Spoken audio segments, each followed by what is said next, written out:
Halo teman-teman, kembali lagi bersama Hans Mero. Video kali ini akan mengulas sebuah film yang berjudul Cruella yang dirilis tahun 2021 ini. Film ini sangat bagus karena memberikan plot yang tidak terduga. Film yang bercerita tentang seorang anak yang dibuang ibu kandungnya sejak kecil. Karena ibunya memiliki obsesi yang besar, akan tega menyingkirkan siapapun yang memiliki pakaian yang lebih cantik darinya.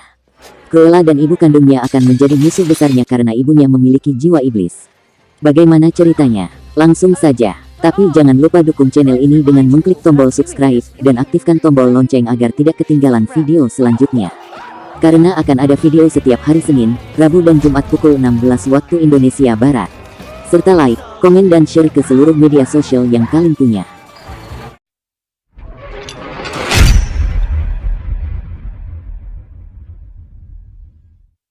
Film ini berlatar era 1970-an.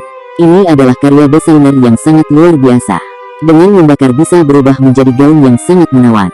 Dia adalah seorang desainer, namun sebelumnya dia merupakan seorang pencuri profesional. Warna rambutnya sangat khas, setengah hitam setengah putih. Jika kalian menganggap ini adalah rambut yang diwarnai mengikuti tren, kalian salah. Tapi itu adalah warna rambut alaminya sejak lahir. Gadis ini bernama Estella, namun dia membuat namanya sendiri yaitu Cruella. Ibunya selalu mengingatkannya bahwa namanya adalah Estella. Hari pertama masuk sekolah, para siswa yang lain menganggap dia anak aneh. Tidak ada yang mau berteman. Siswa yang lain selalu mengejeknya karena gaya rambutnya seperti si Gung. Dia menentang setiap orang yang mengejeknya. Dan setiap hari berkelahi dan berhasil menang. Dia dikeluarkan dari sekolah karena selalu berkelahi.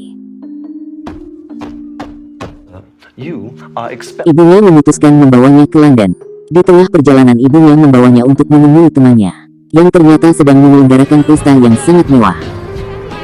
Ibunya memberinya sebuah kalung yang merupakan warisan keluarganya. Gadis nakal ini menyelinap masuk ke pesta. Ini adalah pertama kali dalam hidupnya melihat pameran baju. Langkah yang indah dan gaun yang cantik membuatnya terkagum-kagum dan menemukan mimpinya. Dia berkeinginan untuk menjadi seorang desainer, tapi dia ketahuan oleh seorang penjaga keamanan. 3 anjing Dalmatian juga mengejarnya. Dia berlari keluar pesta, melihat ibunya sedang berbicara dengan seseorang. Dia terjatuh di atas rumput. Anjing tersebut berlari ke arah ibunya, sehingga ibunya jatuh dari tebing. Dia dicari dan dikejar oleh penjaga di sana, tapi dia berhasil melompat ke sebuah truk yang sedang berjalan. Dan sampai di London, dia menangis di dekat air mancur. Ibunya sudah meninggal, sekarang dia tidak punya siapa-siapa lagi, tidak punya tempat tinggal, dan yatim piatu. Dia tertidur di sana. Paginya, ketika bangun, dia bertemu dengan 2 anak laki-laki pencuri. Dia mengikuti 2 anak itu dan dia bergabung dengan mereka menjadi pencuri. Mulai saat itu hidupnya mulai berubah. 15 tahun kemudian, Estella tumbuh menjadi gadis dewasa. Bersama dengan kedua temannya, yang bernama Horace dan Jasper, mereka menjadi pencuri profesional. Estella memiliki bakat untuk desain baju. Pakaian yang mereka gunakan ketika beraksi merupakan rancangannya, sehingga membuat mereka dengan mudah keluar masuk ke banyak tempat berkelas atas untuk mencuri barang yang lebih berharga. Di suatu kesempatan rekannya menyelinapkan lamaran kerja atas nama Estella ke perusahaan desain pakaian yang bernama Liberty. Di hari ulang tahunnya, rekannya memberitahukan bahwa dia diterima di toko Liberty, agar tidak menyia-nyiakan bakatnya. Dia pergi bekerja dengan percaya diri, tapi pekerjaannya bukanlah desainer, namun hanya seorang cleaning service. Dia selalu mencari kesempatan agar atasannya mendengarkan masukannya tentang desain baju yang dipajang di etalase. Tapi atasannya selalu menghiraukannya. Malam itu dia sedih, setelah karyawan yang lain pulang, dia mabuk. Sehingga tanpa dia sadari masuk ke etalase pajangan. Paginya, atasannya terkejut melihat etalase berantakan dan dia mendesain ulang gaun yang dipajang dengan kertas koran. Atasannya langsung memecatnya. Tiba-tiba seorang perancang pakaian yang paling terkenal di London, Barons, turun di depan toko itu. Dia melihat gaun di etalase, dan dia sangat tertarik dengan desainnya. Dia menginginkan desainernya dan bisa bekerja untuk Barons. Keesokan harinya, Estella datang ke tempat Barons. Barons terlihat sangat menawan, tapi sebenarnya dia sangat keras. Sangat sulit melayaninya. Keesokan harinya Estella mulai bekerja untuk Barons dan karya-karyanya mendapat pujian dari Barons. Waktu berlalu, perlahan tapi pasti, bakat Estella di bidang fashion mulai mendapat pengakuan dari Nyonya Barons. Ia bahkan ditunjuk menjadi tangan kanan Nyonya Barons dan dipercaya untuk mendesain koleksi The Barons. Dia pergi ke air mancur dan berbicara seolah-olah air mancur itu adalah ibunya, dan memamerkan prestasinya. Tapi segera dia menemukan rahasia yang mengejutkan. Barons memakai kalung ibunya. Dia menanyakan asal-usul kalung itu, dan Barons mengatakan kalung ini adalah pusaka keluarganya. Dulu kalung ini pernah dicuri oleh seorang pelayan, dan dia berkata dalam hati, dicuri? Itu tidak mungkin. Awalnya kalung itu diserahkan ibunya kepadanya, namun dia tidak sengaja menjatuhkannya ketika dikejar anjing waktu kecil di pesta. Jadi dia berniat mengambil kembali kalung tersebut. Bersama dua temannya, mereka membuat rencana yang sangat terperinci dan terkonsep. Barons biasanya hanya tertarik pada beberapa hal. Pertama adalah wanita yang menyinggung emosinya. Kedua, wanita yang berpakaian lebih cantik darinya. Dalam waktu dekat, Barons akan mengadakan pesta. Itu adalah waktu yang tepat untuk beraksi. Kedua temannya menyelinap masuk ke dalam pesta. Yang satu menjadi pembasmi hama dan yang satunya lagi mengurus CCTV. Seseorang yang mengenakan jubah putih masuk ke gedung tersebut. Wanita berjubah putih itu menarik perhatian orang-orang yang ada di sana dengan mengambil gelas paling bawah yang tersusun, sehingga yang lain terjatuh dan pecah. Dia kemudian meminta korek ke salah satu tamu, dan membakar jubahnya sendiri dan dia berubah menjadi sosok wanita berpakaian merah menawan dan berambut hitam putih bernama Cruella.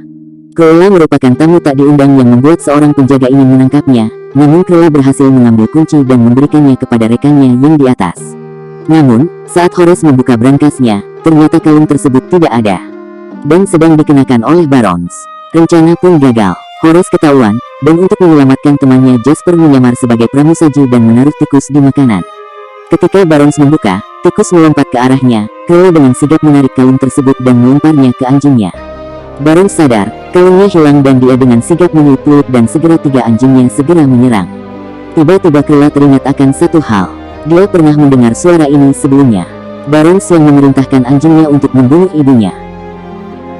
Tapi kalung yang baru saja dicuri tertelan salah satu anjing tersebut. Rencana mereka gagal, tapi dia mengetahui kematian ibunya bukan karena dirinya. Barons adalah pembunuh ibunya yang sebenarnya, dan dia berencana untuk balas dendam. Keesokan harinya dia merubah penampilannya. Mulai sekarang dia akan menjadi mimpi buruk Barons. Rencana pertamanya adalah mencuri ketiga anjing Barons. Hal ini dapat dengan mudah diselesaikan oleh rekannya. Kemudian dia dengan gaya yang menawan, selalu muncul di berbagai acara yang dihadiri oleh Barons. Media terus meliputnya. Hal ini membuat Barons sangat kesal. Penjualan baju Barons juga anjlok. Namun satu hal, Estella masih bekerja. Saat dia bekerja membantu Barons merancang gaun.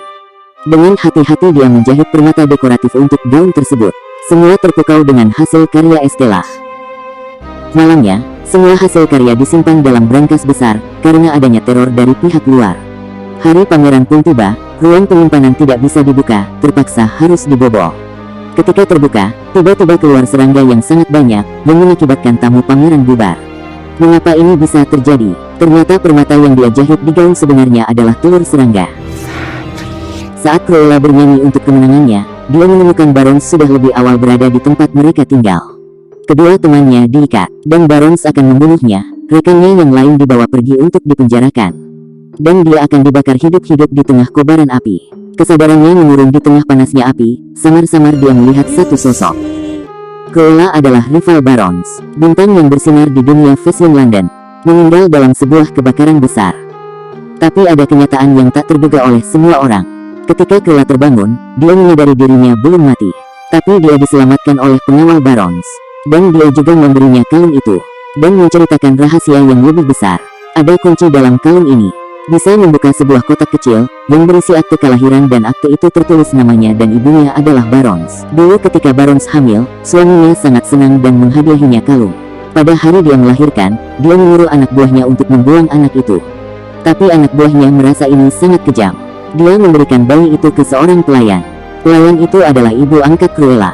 Hanya mereka berdua yang tahu hal itu. Barons berbohong kepada suaminya bahwa anaknya meninggal dan Cruella adalah pewaris tunggal keluarga Barons. Setelah mengetahui kenyataan itu, dia tidak bisa menerima bahwa musuhnya adalah ibu kandungnya. Dan ibu yang dicintainya adalah ibu angkat. Tapi dia adalah Cruella, seorang yang ditakdirkan untuk menjadi luar biasa. Dan balas dendam terus berlanjut. Dia segera menyelamatkan temannya keluar dari penjara. Kemudian dia membangun kembali timnya. Barons akan mengadakan pesta amal di akhir pekan. Mereka mencari tahu semua ukuran tubuh tamu terlebih dahulu. Ajudan Barons juga turut serta dalam aksi balas dendam ini. Kemudian dia merancang pakaian dalam skala besar dan dikirim pada semua tamu pesta itu. Ketika pesta, Barons tertegun karena tamu yang datang menggunakan pakaian yang dirancang oleh Cruella. Hitam dan putih adalah desain klasik Cruella, sehingga Cruella dengan leluasa masuk ke acara tersebut. Dia terlebih dahulu mencuri peluit milik Barons, kemudian berubah menjadi Estella. Dia meniup peluit di luar, sehingga menuntun anjing untuk keluar dan menarik perhatian Barons. Ketiga anjing Barons kini sudah di bawah kendali Estella. Rekan yang lain memerintahkan tamu untuk keluar dari aula. Estella mengungkap identitasnya ke Barons dan memanggilnya ibu. Barons berpura-pura terharu dan memeluk Estella dan mendorongnya hingga terjatuh. Semua ini dilihat tamu, namun dia membela diri dengan mengatakan bahwa Estella melompat sendiri. Tapi dia tetap ditangkap karena tidak bisa mengelak lagi. Tapi apakah Cruella benar-benar mati? Tentu tidak, dia masih hidup. Setelah jatuh dari tebing dia membuka parasut, gaunnya yang dia desain menjadi jaket pelampung. Cruella yang asli muncul dengan bersinar di depan umum, dan dia pun menjadi pewaris tunggal keluarga Barons. Film pun berakhir. Bagaimana menurut kalian film ini? Silahkan komen di bawah.